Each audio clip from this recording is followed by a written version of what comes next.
طيب يا جماعة زي ما اتفقنا قبل المباراة إن إحنا مش هننتقد المدرب ولا هنقول إن المدرب ده كويس أو المدرب ده وحش، مع إنه أثبت في 45 دقيقة إن هو مدرب جامد قوي باللامركزية اللي عملها للعيبة وطريقة اللعب اللي عملها. ولكن هنا الراجل ده جه قبل البطولة بكام يوم، ما قدرش يعمل معسكرات اللي هي قبل كل بطولة، وإن هو يقدر كده يعرف اللعيبة ويعرف أماكنها ويعرف هنا تمركزاتها. هو ما لحقش يعمل كل ده، ولكن المدرب قدر في 45 دقيقة إن هو يديك كورة يطلعك في الشوط الأول أكتر من 4-5-0. فطبيعي نيجي الشوط الثاني نلاقي ان الفريق وقع بدنيا والفريق بدا يقع في الدفاع، فادى فرصه كبيره قوي لميسي ورفاقه، وخاصه ميسي اللي قلنا برضو قبل المباراه ان لو لعبنا جيم دفاعي ميسي هيمسكنا هيفرمنا.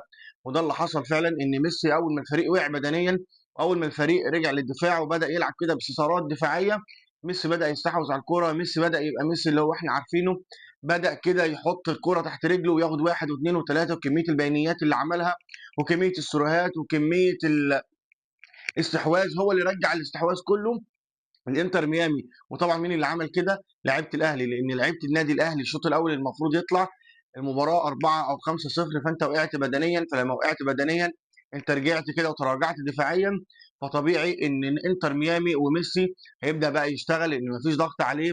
نص الملعب وقع، محمد علي بن رمضان، تريزيجيه، بعد المجهود اللي عمله الشوط الاول. ان لعيبه الاهلي الشوط الاول بدل ما تدي مثلا 50% وتبدا تنظم كده المباراه، بالعكس لعيبه النادي الاهلي الشوط الاول ادت 100% او 150% من قوتها في الشوط الاول.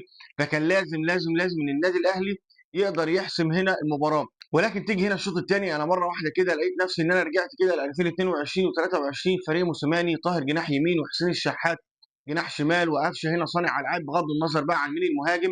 فجاه كده انت رجعتني ل 2023، فطبيعي جدا يظهر المستوى اللي احنا ظهرنا بيه الشوط الثاني، لان انت ما عندكش اصلا دوافع. اللعيبه اللي نازله انت اصلا مش واثق فيها، حتى المدرب مش عارفهم. وانا ما عنديش لوم على المدرب، لان المدرب اصلا زي ما قلت لك هو ما يعرفش مين اللعيبه دي، ما يعرفش حتى اساميهم، هو حتى ما لحقش حتى يعرف ميزه كل لاعب فيهم.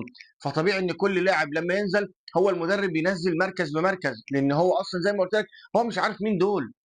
هو عارف اساميهم، عارف ان هو اللعيبه دي اتفرج عليها قبل كده، اتفرج عليهم في ماتش باتشوكا، دربهم 10 ايام او 15 يوم. فهو بس عارف ان طاهر محمد طاهر جناح يمين بيلعب مكان زيزو، ممكن يلعب مكان تريزيجيه، ممكن يلعب مهاجم. ولكن هو اصلا ما يعرفش مستوى طاهر، ولا يعرف مستوى قفشه، ولا يعرف مستوى حسين الشحات. وحسين الشحات كده كده هنجيله، ولكن هو المدرب هنا معلوش لوم. فانت لو جيت سالتني انا زي ما قلت لك مش هلوم المدرب، ولا هقول المدرب ده كويس او وحش، مع انه هو اثبت الشوط الاول ان هو مدرب كويس. فطبيعي ان الشوط الثاني بعد المجهود اللي عملوه لعيبه الاهلي، طبيعي جدا ان انا الاقي لعيبه الاهلي وقعت بدنيا. وده اللي ادى فرصه لميسي ان هو يقدر كده زي ما قلت لك ان هو يفرم نص ملعب النادي الاهلي. ولكن تيجي هنا انا بشيد بمروان عطيه اللي هو قدر ياخد السوكسيه كله، وقدر ياخد هنا اللقطه كلها من محمد علي بن رمضان اللي هو كان نجم من نجوم الشوط الاول. ولكن محمد علي بن رمضان ما يقدرش يلعب هنا ماتش كامل بدنيا، لانه طبيعي لسه جاي وطبيعي بدنيا مش جاهز. هو الراجل اداك 60 65 دقيقه عالميه.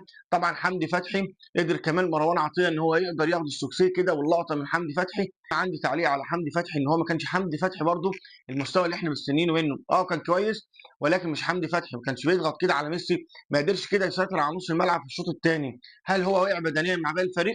فطبيعي ان هو يقع برضه بدنيا. ولكن الوقوع بدنيا ده خلى النادي الاهلي تراجع بشكل مبالغ فيه، وادى الاستحواذ كده لانتر ميامي. وطبعا الشناوي متالق كالعاده في الماتشات المهمه، فطبعا قدر ان هو كده يخرج لك بالمباراه لبر الامان. ونيجي هنا بقى لتريزيجيه وضربه الجزاء وسام ابو علي وزيزو. هنا في كارثتين نحطهم كده في حسبانك. الكارثه الاولى ان يكون المدير الفني مختار تريزيجيه، فاللي عمله هنا وسام وزيزو ان هم كانوا عايزين ياخدوا الكره من تريزيجيه. فطبعا هنقول ان تريزيجيه ووسام غلط لو فعلا المدير الفني هو اللي مختار تريزيجيه. ولكن لو تريزيجيه هو اللي واخد الكره من نفسه، وهي ترتيب اللعيبه وسام رقم واحد وزيزو رقم اثنين، او زيزو رقم واحد وسام رقم اثنين، وتريزيجيه هو اللي خد الكره عافيه، فلازم هنا واقفه من المدرب ومدير الكوره. تريزيجيه اتغرم مفيش مشكله، ايه المشكله ان اتغرم تريزيجيه؟ لان هو تعدى حدود المدرب وتعدى هنا تعليمات المدرب. هو الراجل مش مصنف ان هو يلعب ضربات جزاء، ولا مصنف ان هو يشوط ضربات الجزاء. فان هو يدخل على الكوره في ماتش مهم وفي لحظه حساسه ياخد الكوره وابعد يا وسام، ابعد يا زيزو، انا اللي هلعبها، فدي كارثه. فدي كارثه. هنا المدرب لازم يحط بقى احتياطاته، يحط هنا ترتيبه، ويظهر هنا شخصيه المدرب. نيجي هنا بقى لكابتن محمد يوسف، ونيجي هنا برضو لكابتن عماد النحاس، ما يقوم كده ويقول للمدرب لا تريزيجيه مش مصنف ان هو يشوط ضربات جزاء، المصنف رقم واحد زيزو او وسام ابو علي هو اللي يشوط الكوره. فيبدا هنا المدرب ان هو ياخد خطواته ويظهر شخصيته. اركن يا عم تريزيجيه، زيزو اللي يشوط او وسام ابو علي، ولكن انا ما عنديش لوم على المدرب، لان انا زي ما قلت لك ان المدرب جاي لسه مش فاهم حاجه، لسه على الاقل هو بيحاول يحط خططه الفنيه للعيبه، ويحاول يعرف كده تمركزات اللعيبه، ويحاول يعرف كده كل لاعب بيلعب فين ومركزه ايه وطريقه لعبه ايه. فهو الراجل واخد يعني نظره اوليه عن اللعيبه. فهنا دور بقى كابتن محمد يوسف ودور كابتن عماد النحاس ان هو يقول للمدرب ان تريزيجيه لا، مش دوره ان هو يشوط ضربات الجزاء، ان اللاعب الفلاني هو اللي بيشوط ضربات الجزاء، ان اللاعب الفلاني هو اللي بيلعب الضربات الثابته، ان اللاعب الفلاني هو اللي بيلعب الضربات الركنيه. ولكن انتوا الاثنين قاعدين بره، كابتن محمد يوسف وكابتن عماد النحاس، وسايبين المدرب هو لسه مش عارف.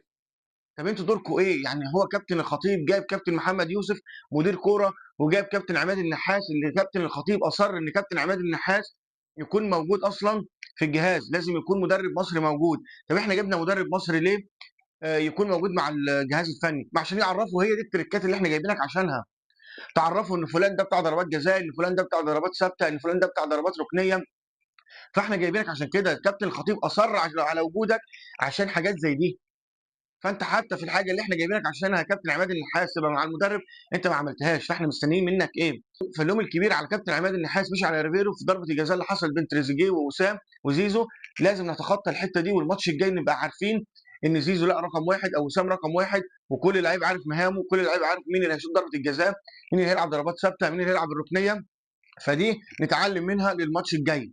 نيجي بقى هنا لزيزو يا جماعه، وانا من اكتر المتفاجئين اصلا بمستوى زيزو، لعيب بقاله شهرين كده ما لعبش كوره ولا نزل الملعب، فينزل بقى يديك 65 70 دقيقه عالميه. الراجل ينزل كده تحس ان هو رجله في الملعب، لا تحس ان هو اتركن ولا تحس ان هو بقاله شهرين ما بيلعبش كوره. فانا بالنسبه لي زيزو من اكتر المفاجات اللي حصلت في الماتش. راجل نزل بمستوى بدني محترم، قدر يديك 90% او 100% من مستواه، وده اللي انا مستنيه من زيزو. فزيزو ينطبق عليه فكره اللاعب المحترف، اللاعب فعلا المخلص لشغله. الراجل هنا بقاله شهرين ما بيلعبش كوره، ولكن كان بيتدرب مع نفسه، والراجل مهتم بالبدني بتاعه، مهتم هنا بهيكله الجسماني. فالراجل لما نزل الملعب اداك فعلا من 100 ل 120 و200% كمان من مستواه. فبالنسبه لي زيزو ينطبق عليه فعلا اللاعب المحترف، وانا متفائل ومن اشد المتفائلين بزيزو مع النادي الاهلي، وان شاء الله هيكون له دور كبير قوي وهيشارك في بطولات كتيره. فزيزو طبعا يعتبر من الصفقات المحترمه، وظهرت امبارح مستوى زيزو. وزيزو اللي احنا جايبينه، زيزو هو اللي احنا جايبينه عشان ماتشات زي دي، شخصيه كبيره في الملعب، لعيب كبير قوي في الملعب. زيزو من اهم الصفقات، وممكن يكون من اهمها خلال الفتره الجايه.